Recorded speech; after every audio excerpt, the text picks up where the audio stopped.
Nous travaillons avec le pôle académique. Nous avons organisé un cours en e-learning qui s'appelle les méthodes de travail. La plateforme est en ligne sur Moodle.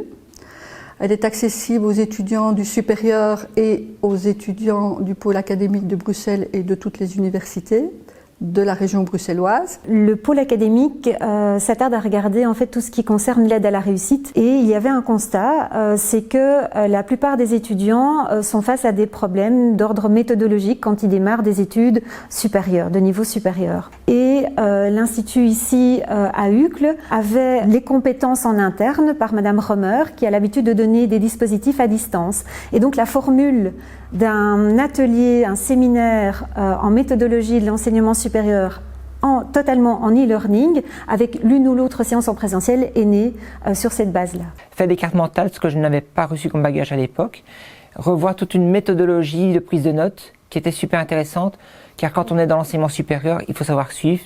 Et aujourd'hui, je suis diplômée assistante sociale grâce à ce que le cours aussi m'a apporté dans mon acquisition d'apprentissage. On essaye par des exercices, des tests, des vidéos, des mises en situation, on essaye que l'étudiant, je vais dire, découvre ce qui ne va pas chez lui et ce qu'il pourrait améliorer. Ce qu'on appelle blended learning, qui permet vraiment de pouvoir apprendre à son propre rythme avec les modules à distance, mais d'avoir aussi un sentiment d'appartenance dans un groupe qui est organisé là en présentiel. Ensuite, nous avons aussi un cadre. Nous avons une coordinatrice qui à tout moment peut vous répondre via une plateforme.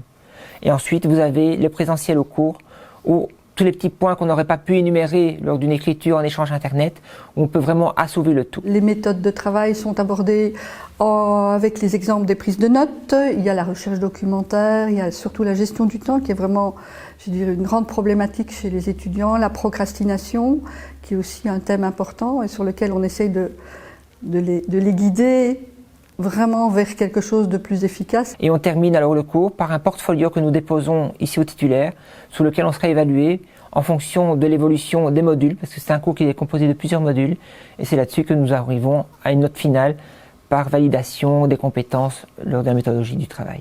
Les étudiants sont suivis individuellement au travers d'un portfolio. Alors le portfolio consiste en fait à collecter les différentes preuves d'apprentissage, les traces d'apprentissage. Alors on essaye de croiser parfois les cours, par exemple en prise de notes, je donne une vidéo sur une méthode de gestion du temps, donc en fait on croise les sujets.